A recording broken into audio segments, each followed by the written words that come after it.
This is Lorne Hildebrand. I'm the director of Edgewood and director of EHN, which is the Edgewood Health Network.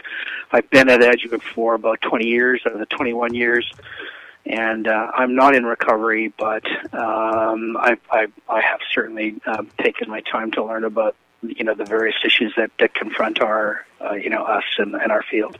Lorne, the article that Gabrielle Glazer authored that appeared in The Atlantic has just stirred up a storm of controversy and discussion around the 12-step program and its benefits versus other types of treatment, an abuser versus someone with the disease of dependence. Is that the most useful way to think about individuals who experience negative effects in their lives as a result of alcohol use? Yeah, I think as a sort of a general way to look at this, I think that's really important to recognize that, because it allows you to understand that there is a continuum of this disorder, starting from those people that might not be able to be classed as a disease of dependent, all the way to the far side of that continuum where people absolutely have this disease, and for them it's a very different kettle of fish completely. So I think first of all we need to understand that we have to look at that very carefully. Once you do that, you can start to get an idea that one size doesn't fit all, that there are various ways of treating people, and then it starts to make sense. Things like, well, should there be a legal system for this, or should there be a medical system? Well, the answer is probably both, depending on the situation. Here's where it really gets confusing. As a clinician in an office who perhaps has education in psychology, hasn't spent a lot of time learning about addictions and doesn't really understand it. Somebody comes in their office who does not have the disease of dependence, but has maybe had a DUI, and so they're maybe drinking more than they should. They haven't crossed that line where they've kind of become dependent, but they certainly have had some negative issues. And if the counselor or the clinician doesn't clearly understand that they're not dealing with dependence, and they just get them to not drink and drive as much and control their drinking, and maybe deal with some of the emotional issues going on in their lives, which kind of makes them feel better, and they're not looking to maybe self-medicate a little bit more, that clinician might go, oh my goodness, without really knowing the definition of alcoholic, I cured an alcoholic. And they don't need to go to AA and all this stuff. Look how wonderful this is. And then a little while later, that person who, doesn't really know whether they're alcoholic or not by themselves, but knows somebody that really is, says, oh, you should go see this clinician because they fixed me. And if I'm bad, holy smokes, you're really bad. But, of course, the other person has a disease of addiction. So they go in and see that clinician and say, hey, you fixed, Billy Bob, and I'd like you to fix me because my life is really in chaos and turmoil. So they work for a number of years, but, of course, this is a person with a disease. It's biologically based now. The psychology part is still there, but the biology is playing a much greater role, and the clinician is not able to fix them. And after having them for 10 years in their program, seeing them once a week for a couple of hours, they finally call me on the phone and say, and I've had this call, what am I doing wrong here? Like, this guy has been with me for 5-10 years and they're not stopping drinking. And the answer is that's because you don't know what you're doing. You're dealing with a disease of addiction, and this requires a very, very different kind of program than someone that might be in the far end of the other scale that's merely an abuser. That person will need to do a lifelong program. Once their brain changes, like a cucumber going to a pickle, once it changes, it never goes back. And so we have to, create a treatment program for this person that's going to, include the rest of their lives, and that's going to include a 12-step program of some nature. And you made me feel pretty good right now, because now I understand that there are even clinicians who get this wrong. Indeed. And, the DSM-5, which is the Diagnostic and Statistical Manual used by all, psychiatrists who are really trying to get a handle on this, went from the DSM-4R revised, and they kind of looked at abuse and disorder, and then they looked at disease, and they said, the two were sort of separate. The new DSM-5 has said, no, we're not going to use that terminology. We're going to use, a range or a continuum of things. So I can tell you that the confusion inside the professionals is fairly high. Now that's about about terminology and about levels of disease and severity of disease and placement. I think most of us clearly understand what's going on. We understand the brain science pretty well. I mean, we've had the science behind this disease and understanding the difference for probably 15 years now, maybe even 20. And yet the confusion about where this fits is still there. And the other part of the confusion is, in many places in the world, and in Canada, I know very specifically, but also in the U.S., you get physicians that come through, 6, 7, 8 years of training, and some of them have had a half-hour lecture in addictions. And I got to tell you something. Since almost 1 in 3 people go into a GP's office based on a substance problem, we're not giving these folks the tools they need to do this. So you have those of us that know the science and understand what's going on have a pretty good handle, even though we're having this argument about what's the terminology for this and what's the appropriate level of care, who's going to pay for it. Now, we'll always have those discussions. Then you've got another whole whack of professionals out there, like many psychologists and doctors who have had absolutely no training and just as professionals decide they're going to weigh in on something that they clearly don't understand about. So those are the two issues that make this even more confusing. All right. So tell me if I got this right so far. On this continuum, you've got abusers defined as individuals who, say, perhaps got the DUI, they've drank and they've had some sort of negative consequence, they've gotten in an accident or worse, and those people are not necessarily addicted to alcohol. On the other end, you have individuals who indeed have what you call the disease of dependence, which means that they are addicted to the use of alcohol, which has a psychological dynamic as well as a biological or neurological component. Indeed. And look at that as a spectrum. So, so look at the far end of the spectrum, you have sort of non-disease-based folks. On the other side of the spectrum, you have disease-based folks with changes in the brain structure and the brain chemistry. And then you have a range in the middle there that are either we don't know or they're moving. Like this is a dynamic disease too, because everybody. By the way, nobody is born an alcoholic. People are born with a genetic predisposition to addiction, but nobody is born an alcoholic. You actually have to put something in your system, either a lot, or a little, depending on how genetically vulnerable you are, to move you into that dependence and disease place.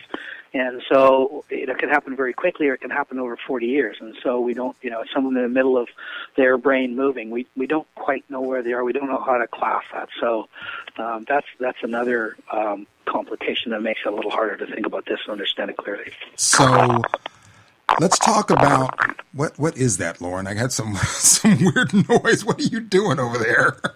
Yeah. What was that noise? So that's people sneaking into my office. I'm in the middle of a treatment day here, and we've got 120 people fighting for their lives, and so trust me, it's a little hectic on your end.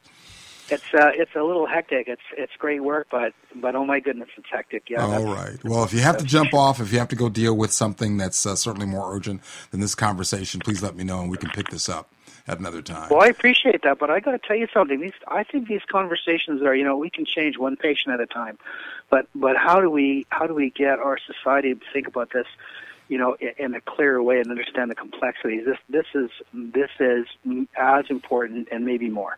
Well, I can tell you that I certainly didn't have an adequate level of understanding of this dynamic, and it's helping me, and certainly I'm hopeful that'll help anybody who has the opportunity to listen to this broadcast. I want to spend some time on the front end of this spectrum, and that is the individual who's classified as an abuser who is not in the disease end of the spectrum. They don't have the disease of dependence, but certainly they've had some negative impact in their life. Whether it ended them up in court or not, it's negatively impacted them in some way.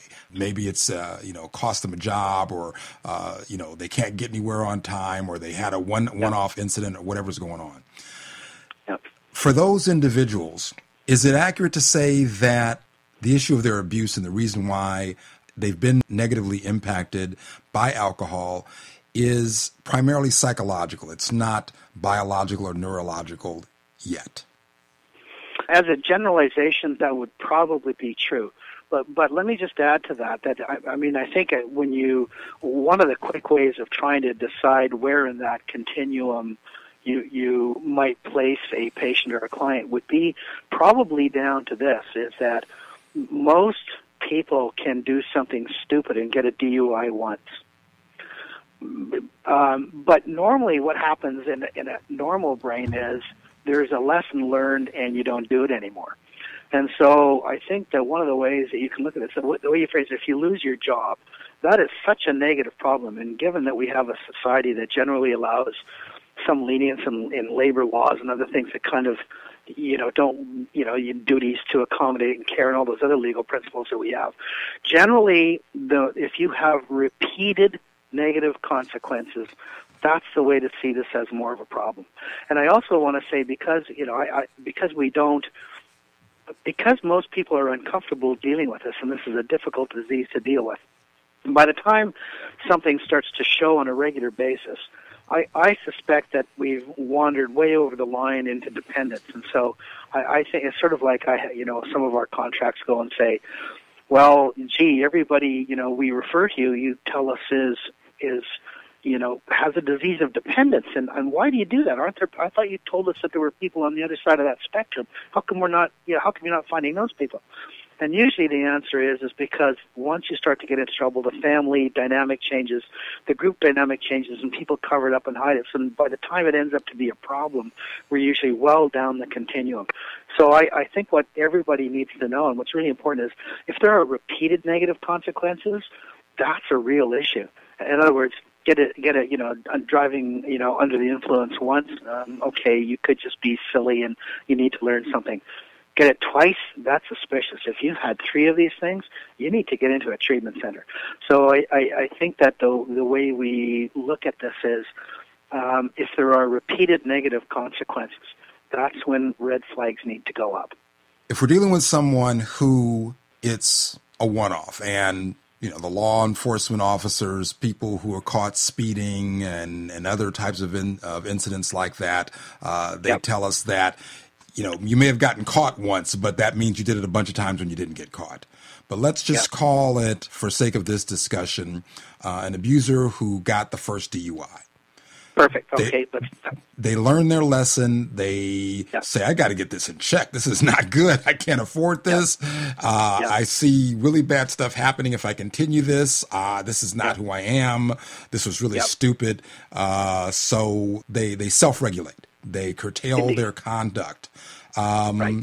Is that kind of situation, and maybe even they get a second one because maybe the first one didn't go so bad, but the second one, they might even get themselves into counseling or do something to really nip this in the bud. Is that a situation where we're talking primarily about a psychological dynamic, a mental health dynamic, an environmental dynamic, where there's likely something going on in this individual's life that is contributing to their drinking, but it's not yet to the point of the disease of dependence? That is an absolutely possible scenario, and I think you hit the nail on the head when you talked about the environmental thing. So let's look at an environmental side where someone would see that drinking is a big part of their environment and their culture. So we might swing over to places like in the old days, the military used to think that, hard drinking was a way to bond people together as a team. Probably some truth to that. And so if you were in a military situation where, the accepted thing was to, go out with your bros on in the evening and drink and, be that guy, you could see where after that would happen for a little while, the chances of you, getting in your car and driving because you didn't want to pay for another taxi or a taxi was hard to find, the chances of maybe that happening go up, and it becomes very much a cultural, situational kind of thing. And so that's the kind of person who might do that once and then, get caught, get a DUI, and all of a sudden it reflects badly on them at work, their spouse or their family. You can't drive anymore. You get a 30-day suspension or a 60-day suspension, and then you're quite able to modify your behavior. And so that's now something that you can modify, and if you can modify it without all kinds of psychological stress and problem and wanting to drink all the time, and not, if you're fighting yourself, that's a problem. But if you're able to modify your behavior, that would definitely be either situational, or it could be psychological, or it could be just it's you don't need to do it because it just isn't that big of a deal to you not to do it anymore. Well, that kind of person doesn't need to go to a program where they sit for the rest of their lives and are told and tell themselves every day they can never have another drink again. That makes absolutely no sense at all. And of course, that if that person is told that or accidentally gets into a treatment center that starts to tell them, well, you may never drink again because you have the disease of dependence, at some point they go out and have a drink and they're not dependent. They never have a problem again, and they say, those guys don't know what they're talking about. This is not a disease. They told me I had one. I clearly don't, and I'm a rational human being, and I can see for myself that what they're saying about never having to drink again is total nonsense. And so then they get on their blogs or things, or they write a note, or they say something that says it's all a load of hooey. And of course, that's hooey was exactly the word I was thinking about. Hooey was exactly what popped into my mind. No, I'm serious. Actually, I was like, he's looking for hooey. Anyway, go ahead. Sorry, that's kind of a Canadianism, isn't it? Well, yeah, my grandmother's native of Halifax, Nova Scotia, so I can claim that. But the flip side of that, of course, is that the harm in that when we misdiagnose and misplace people for treatment, the harm in that is the person that really does need to be absent for the rest of their life, that has the disease of dependence, that is clearly unable to control their lives and particularly their drug use. And those are the folks that need to hear that for them there is a different message, and any good alcoholic or addict or somebody that's dependent is gonna is already struggling with deep psychological as well as biological issues about the need to drink and trying to justify something that's built into them at a basic instinctual level, and so they'll take those kinds of things and twist it around into, well, if they don't have to stop drinking, I don't have to stop drinking. And then we get into the other side of this that makes this even more complicated. Someone that is active in their addiction really makes very bad choices, but then defends those bad choices vehemently, and that's where treatment gets really difficult. And that's where this gets really hard, because someone active in their addiction is really acting irrationally and really trying to justify their irrational behavior in a very strong and often abusive way. So I think that's where this thing can get complicated again. So if we're talking about someone who has a situational drinking negative consequence from that and is able to curb their own behavior, rein themselves in, get control of it, that's one end of the spectrum. Another, and let's call that harm reduction, because I think that's where it makes some sense.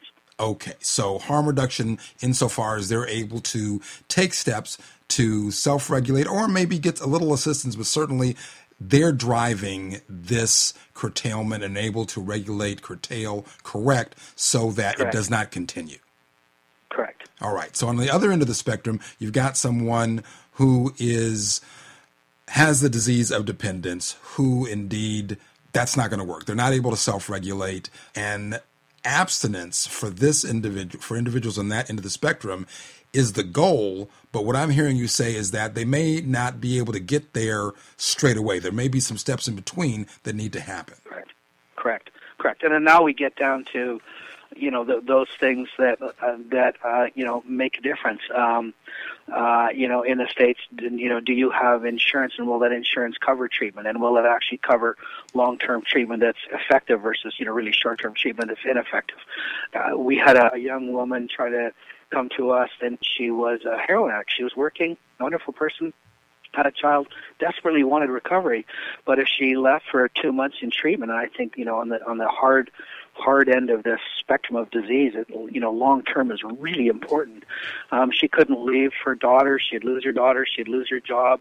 And here's this, and I got to tell you this, she was this wonderful person with just this horrible disease, and she wanted something better. And so, what do you do in a situation like that when clearly the right treatment is not simply going to be given to her because we haven't, gotten that far in society to figure that out yet?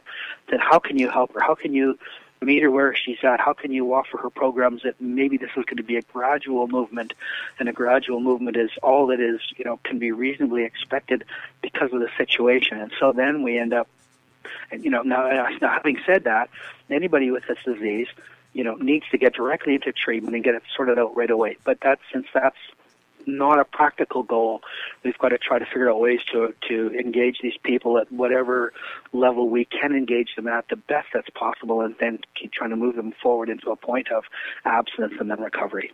Do programs like Alcoholics Anonymous with the 12-step approach, are those programs that for folks who are not quite ready psychologically, biologically, circumstantially, like the woman that you described, to be abstinent right now, as much as they may actually want to?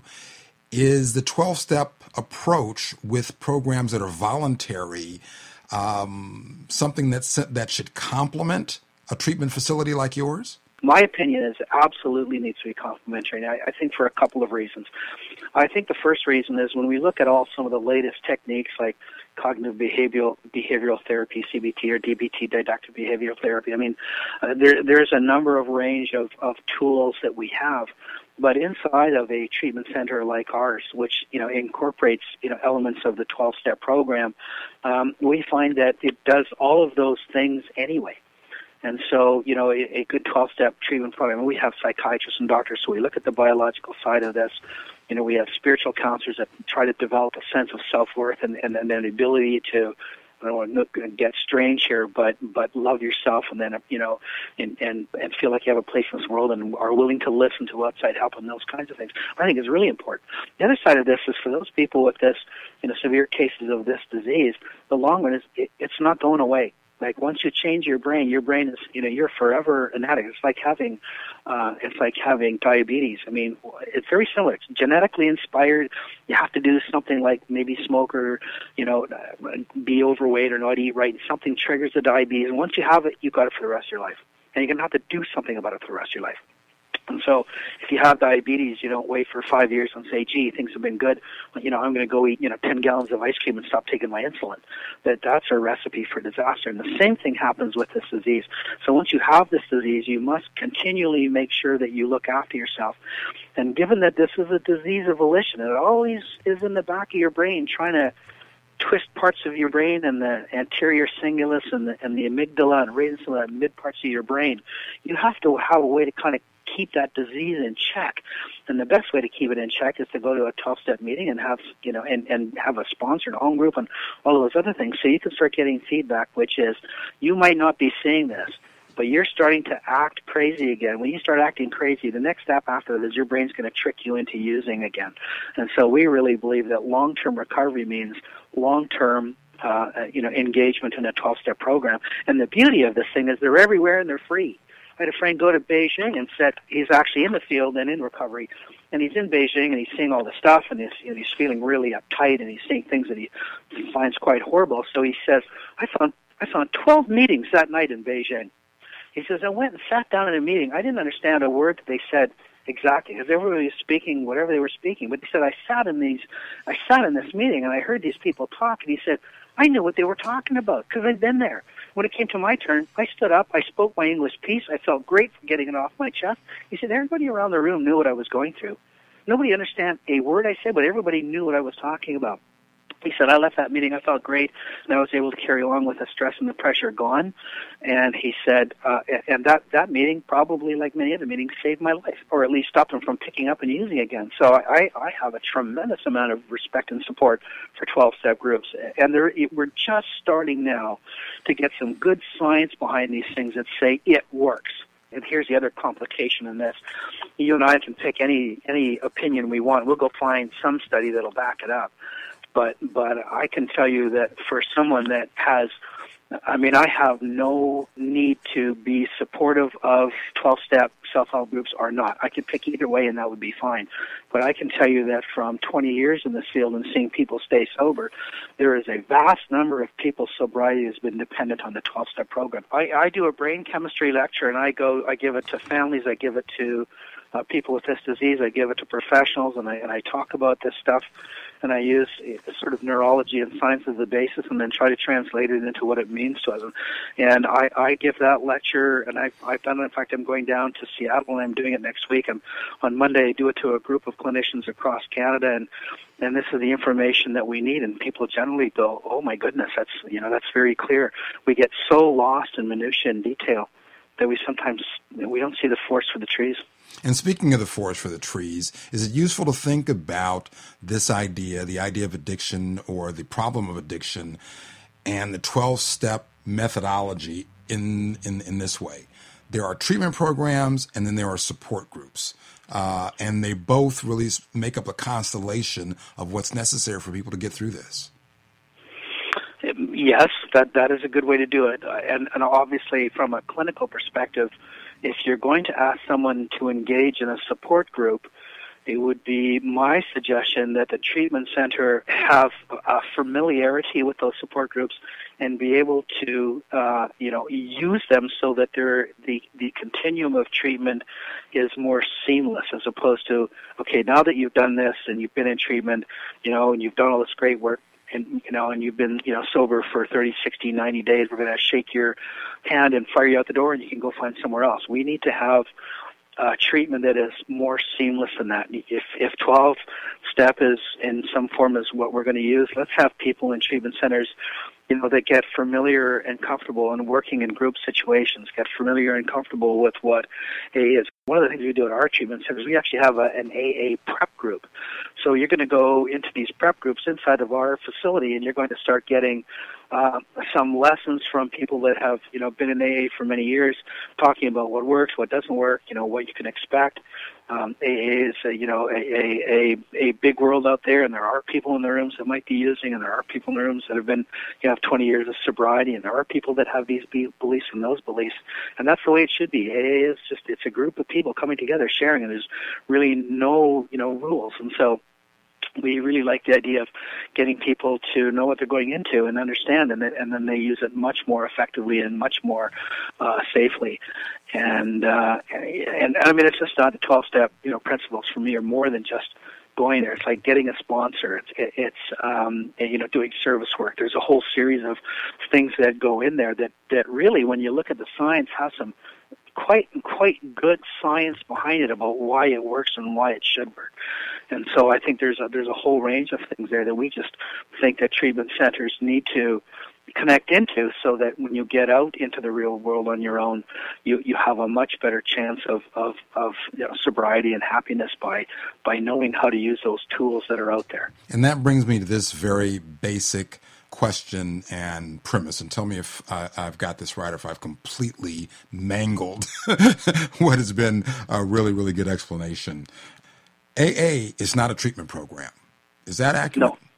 You know what? For some people might be able to use AA in a way that actually gets them sober and keeps them sober. I think it's rare, and I think it depends where you are on the continuum. And I certainly know that as we progress in our world and things get more complicated, the disease gets more complicated, and if people, and there might be a case, and we don't know this, of course, but I might suggest that in the beginning of AA, back when it kind of started for maybe the first 10 or 15 years, when they dealt with more of the straight alcoholic, there may have been people that actually kind of got sober there. But I think nowadays the world has probably changed, and more people need to go to treatment. And there was a great study done by NIDA, which is the National Institute of Drug Abuse, great scientific website and group coming from your part of the world, the clearinghouse of all scientific data. And they're saying for people with the real serious case of disease, way on that other than the spectrum, anything less than 90 days of inpatient treatment is probably a waste of time. So right. I guess the answer is probably no. In a few cases, yes. And if you're really struggling and you're not really sure if you're on that side, go to an AA meeting. Try for a little while. If you stop drinking, your life gets great. If not, go to treatment. All right, so let me try this one. AA can work if you're at the point in your life where what? Fill in that blank for me. Well, AA works for you if you have, again, depending on the continuum of this disease, AA works for you if you've had treatment and you want to stay sober. AA can also work for you maybe if you're in that middle area, and maybe that will help as well too. And then the final thought is that the principles of AA, which is sharing your sharing your experiences, both negative and positive, with other people, is good for anybody. So the principles are sound, and that's really the nutshell. And I think that's what people are after, who are on various sides of this controversy, as well as folks like me who really don't have a good understanding, or at least until I talked to you, didn't have a good understanding of what the heck we're even really talking about. Yeah.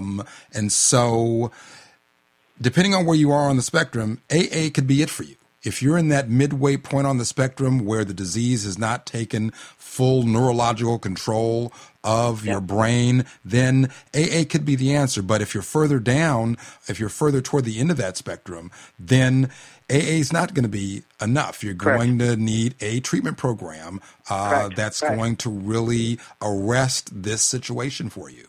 Correct. You've got it absolutely correct. I think you've illustrated the underlying principle of this whole problem is that it's a complex situation, and often the answer to any question is both a yes and a no and an unsure. And so I think that's why complete understanding of this stuff is so critically important. So when someone writes some kind of thing saying, AA is nonsense, you can now look at it with that lens saying, well, yes, for some people it's the wrong time for them to go, or the wrong thing. For others, they're absolutely the right thing, and it's for those folks, it's absolutely what's required, and it's wonderful. So I think that the answer to these questions are all about the fact that you have this continuum of a problem called substance use disorder. And it starts anywhere from way over here and goes all the way to way over there. And I think that we need to, clearly understand that this is a thing where, one answer does not fit all. One size does not fit all. And it requires, a really good understanding of, the level of the disease, and then what is the correct thing. And so the terminology for that is placement. And ASAM, the American Society of Addiction Medicine, actually has something called the ASAM placement criteria that we've developed a tool around internally to help, properly diagnose them and properly place them, and then we, kind of redo that assessment, based on these good gold standards along someone's treatment program. So we can say, now you're ready for this, now you're ready for that. And it's not just us as a treatment center trying to, grab another dollar out of your pocket. It's about, what we really think is, and what ASAM and, what the best minds in this field can think is the best placement. So I think we have to clearly understand this is complex. We have to understand how to diagnose, and then we need to understand how to place, and we need to do all that in a consistent, rational way that engages, the families and the patients, so they understand what we're doing. And I think, but clear understanding of this is so necessary, and there's so much confusion out there. So let's talk about some practical application of this spectrum now that we've got a sense of how this plays out across the continuum. Yeah. I'm a person who has had a problem with alcohol. How do I know where I am on the spectrum? How do I know, and how do I figure out where I am and what step I should take, whether AA is going to do it for me, whether I need to go in treatment, assuming I can afford it, or whether or not I should just try the self-regulation thing? Yep. You've That is the key question now. Once you have that understanding, that is the key question. And what complicates this is two things. The first thing about this, the definition of this disease and voluntary control is, the more you have this disease, the less able you are to see it for what it is. So that's where this gets really complicated, because it's sort of like this is, imagine that you are doing something and you're driven to do this. But you know that nobody in society, including yourself and your own values, are okay with that. Now the question is, what happens to the mind? And that's where that, we call this a biopsychosocial, psychosocial spiritual disease. That's where the psychology comes in, because now what happens is, you know what you're doing goes against your values. You certainly know it goes against the values of your family and those people you love and care about. And you know that you're probably causing some difficulty and harm in society. And so what happens as human beings, we can't live like that. That doesn't work. And so we create this abnormal psychology around why we justify and why we think it's okay. So we do things like we minimize it to ourselves. And it's really interesting when you get people in treatment that do, alcohol and drug histories. They look at the alcohol and drug history, and once they've taken the time with someone to actually look at how much they use and drink, they're shocked. They don't believe it. They look at it and say, I know I said those words, but I look back in this and I can't believe I was using that much. And that's part of what we do as human beings to be able to survive, is we build this protective layer of lies around us, and we get into abnormal psychology, because what we're trying to do is protect ourselves from this basic difference in values. And so the real problem with this, with what you said, is how do you know what to do? The answer is you may never know what to do, and you're probably telling yourself lies about what you need to do. So what is really important is you or somebody in your family needs to get out to a professional that understands this and get some kind of assessment. Now, in many ways, AA has been useful in that, because everyone that's been in that situation can look at you and say something along the lines of, well, you're full of beans, really? I mean, you're saying you're not using, but we know you are. I was there. I understand that. So there's that value in AA, by the way, and peer-based treatment. Actually, in treatment, the models we use has a lot of peer-based stuff, because that they can work in a group situation under guidance of a counselor and see through some of that nonsense.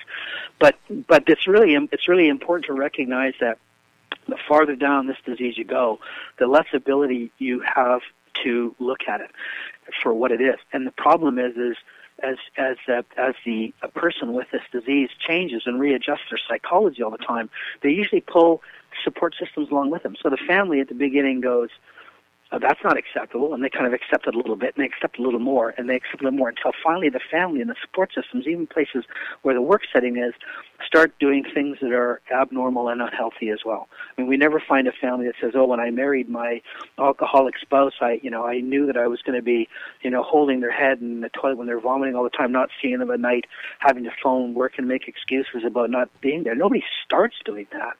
But as things change, the psychology goes, and the way that you deal with it gets very unhealthy, and the dynamic becomes very different. So the first thing is that, the first and most important thing to remember is that if you keep using and you're getting negative consequences, something is wrong. You need to go out and seek help.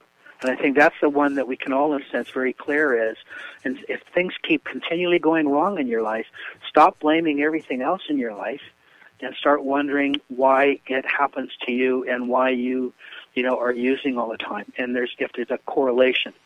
And so that correlation needs to be explored, and you need to be curious. Many places, including us, are happy to speak to you on the phone, to start for free. There are lots of, agencies that will help do assessments. There's assessments online.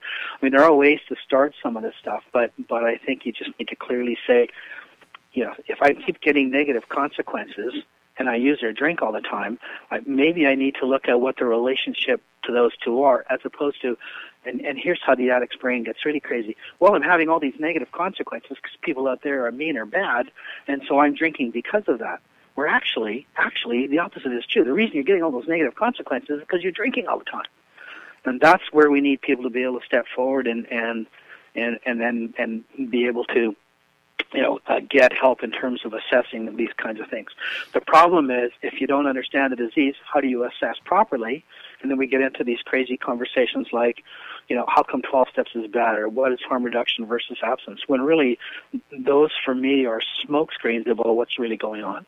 Is it fair to say then that if you're an individual who can actually ask the question, you have the wherewithal to question whether or not you indeed have a problem and go seek help, Yes. then you are not so far down the spectrum as to what? Keep in mind, there's always going to be exceptions to this. But as a general rule, if you're able to question yourself, that means you have the ability to get in and sit down in front of somebody and get an assessment. And I know lots of people that are sort of in that middle continuum, or something so great happens, something so dramatic happens that they have a moment of brief clarity and say, oh my God, this is really silly. And unless they do something immediately, usually the brain abnormal chemistry takes over, and 2 days later they don't even remember that. And so that's some of the reasons why we have interventionists, and I love that notion of striking while the iron's hot. I think when someone hits that place where they have a brief moment of clarity, it's really important for their families and support systems to say, great, if that's where you're at right now, I'm picking up the phone, calling someone, we're going to get you in to see somebody right away. So I think that, but generally as a rule, if they know there's a problem and they're willing to go get some help, it's either that brief moment of clarity that has to be acted on and it'll go away, or they're not as far down the continuum, and this is like any disease. The earlier it's treated, the easier it's treated, the better results. So if you are someone developing this disease or in the early stages of the disease, the quicker you can get in help, the better and more effective treatment will be. The longer it lasts, the better life you'll have. Leave it till the end, and treatment is much harder, much less effective, and has all kinds of issues and problems around it. So and this is a standard treatment issue. The earlier, the better results. Let's go further down the timeline process. We're at a point with an individual who is in the portion of that continuum, that spectrum, at the hard end of it with the disease of dependence. They have a moment of clarity. Their family's around them. How do they know where to go? You just pick up the phone and call who? Well, I think that there is a ton of information on the internet. I mean, a quick search of treatment programs and centers will help you see that. I'm not going to speak for other centers, but it doesn't matter where you are in the world. You can call us at Edgewood 24/7. Somebody will be on the phone for you. And no matter what your financial or situation is, we're going to try to help. And if that means redirecting you to somebody in your area, then do so. And I know that almost every good center will do that and is happy to do that. So there are places to reach out. And employers, and don't forget, 90% of alcoholics are functional and hold down a full-time job. They're not the folks on the streets. So those are generally people with concurrent disorders, and that's different. The vast bulk of people suffering with this disease, have support networks and have families who are suffering in workplaces. And so there's a lot of workplaces that provide insurance and provide EAPs. That you should be looking into what your workplace provides in terms of being able to assess that stuff. Some insurance covers treatment or a portion of treatment, and there are lots of good treatment options out there. And the only thing I would do is make sure that, if you're a loved one who's trying to help somebody with disease, check around, make a lot of phone calls, do the education. This is like buying anything. You need to make sure that you are, dealing with someone that's accredited, has a history of doing good work, and is talking to you in a way that makes sense. If you're talking to someone and they're not making sense, don't trust it. And that's really the idea. Certainly, if you've got insurance, you've got an EAP, an employee assistance program, or insurance through your work or some other way, call them, call your insurance provider. But let's talk about the situation where people are calling around. They're using their own resources to figure out where to go. What is a good facility? You mentioned accreditation. Is there some group or society that gives them the, for lack of a better term, good housekeeping seal of approval? I certainly like CARF. We're CARF accredited. CARF is the Council on the Accreditation of Rehabilitation Facilities. Say that really slowly and spell it. CARF, CARF. The CARF is the Accreditation of Rehabilitation Facilities. And CARF, you can look at that on the website. I think they're one of the best organizations out there. They're not going to guarantee good care, but they will guarantee a minimum standard of care that I think we all need to aspire to and get past. The second thing is, and I know that this is expensive, the longer you can stay in treatment, the better. So any program, here's what a lot of the studies show that 28-day programs are almost totally ineffective. So unless you have long-term outpatient clinic afterwards and long-term follow-up, I think the rule for anybody out there is, listen, this is a very complex disease. The longer someone spends in treatment, the better off they are. And so I recognize that there are costs and problems associated with that. But if you're looking for a rule of thumb, the longer someone stays in treatment, the better off it is.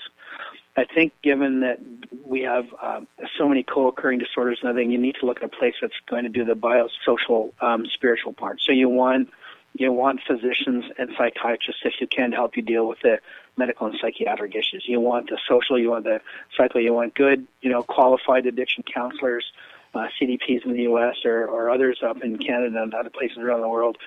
And as much as people are going to swallow about this, you need the spiritual part. And I don't mean spiritual. You don't have to believe in God. That's not what spiritual means. Spiritual means that here's someone who is spiritually bankrupt, and we see them in treatment. They hate themselves. Deep down, they hate what they're doing. They don't like the fact that they're hurting their family members. They don't like the fact they're hurting their spouse. They don't like the fact that they're stealing or lying to get their drugs. They don't like that. That doesn't fit with who they want to be. And so really, at some point, they've lost their true friends and connections and family, and they hang around with people that are part of the drug scene or part of the drinking scene, and they think those are their good friends. And at some point, what they know is those are friends that just continue to justify a drug lifestyle or an alcohol lifestyle. And so spirituality means when you come in, at some point, you're able to look at yourself and realize that you are a good person, that you don't have to drink to be normal, and that you can have a place in this world where people love and care about you without using alcohol and drugs. And you can start to trust yourself, and you can certainly start to trust other people around you as being people that are there and being true supports. And once you have achieved that, then we think you have achieved spirituality. So I think that's such an incredibly important part of this. You can go all through the cognitive behavioral therapy and didactic, therapy, and do all this other fancy stuff. But boy, if you don't have a sense of learning how to connect with other people at a deeper and emotional level that makes you feel like part of something, you are not going to do well. I think you need to look at a place that offers that range of services and then go from there. A lot of people do come to us because we're kind of funny. In Canada, everyone has a sense of socialized medicine, but we're completely private. We in Canada don't do that good a job of looking after people with this disease. And so the bulk of our people coming into our centers in Canada are people that are self-pay. And you know what, we have people come in and they've had to put mortgages on their house. They've had to max out their credit cards to come in here and pay for treatment. But the bottom line is, if you don't get treatment, what is your life and your family's life going to look like? Or the other way to look at this is, if you think spending, $20,000 treatment is bad, tell me how much money you spent on cocaine last year. And then that sort of starts to right-size the thing a little bit. I know it's expensive. I wish it wasn't. Good heavens, here we are in Canada with socialized medicine. People should say, I got a disease, and they should go to treatment, and we should all pay for it. But it doesn't work that way in Canada, and it doesn't work that way in the U.S. It doesn't work that way in Europe. The fact is though this is a huge disease, the thing about this that drives me crazy is this is such a treatable disease. You know what? We can get 95% recovery rates if we took the time and did it properly. That's the result of this, is that the vast majority of people suffering this disease can have wonderful lives, productive lives, pay taxes, have families, be wonderful people. But we don't do that. If we could say we could solve cancer 95%, we'd throw our hands up and say we'd beaten man's worst disease. But here we have a situation where most people continue to suffer, and we know how to treat this. I mean, the physician healthcare programs that take, very sick people, but they insist on 5-year follow-up. They insist on long-term care. They insist on 12-step programs. They insist on drug monitoring as part of the maintenance program, they have amazing levels of success. And I know that studies are showing that those levels of success are available to everybody. It just costs a lot of money, takes a lot of time, man. I wish that wasn't the case, but we can treat this. We can treat this very, very well. I mean, it's an eminently treatable disease. And certainly the idea has to be considered that you may have to go into debt, unfortunately. You may have to max out whatever resources you have, but comparing the value of, say, the equity you have in your house or your line of credit compared to what it's worth to have a functioning, workable, livable life, it's almost no comparison. Can I tell you a story? I'll tell you a quick story about a guy who came into our treatment center. He was probably about 65, and he looked about 90, and he had been an alcoholic all of his life, and he was dying. He had his liver was. Yeah, he had a dysfunctional liver. He had esophageal varices. He was dying. And he came into treatment, and something happened in his life where he just, maybe it was the diagnosis that he was going to die very quickly. He came into treatment, spent almost 2 months with us. And so he left treatment. He had about another 6 months with his family, and then he died. And but just before he died, he phoned us back up, and he said he thanked us. And it was very, we felt very uncomfortable. Here's a guy who's dying. Really, I mean, now that he was in healthy recovery, we wanted him to live for another 20 years and do all this stuff. But he said, I've had 6 months of sobriety with my family, and I've been able to connect with them in a way that I've never been able to do before. He said, I had 6 months of wonderful time with my family, and he said, I'm so grateful to be able to die sober and to die with, love and care in our hearts. And after he died, the family came and had the service here at our facility, and they came and said the same thing. They said, we had 6 months and we'd never had that before, and they were a healed family.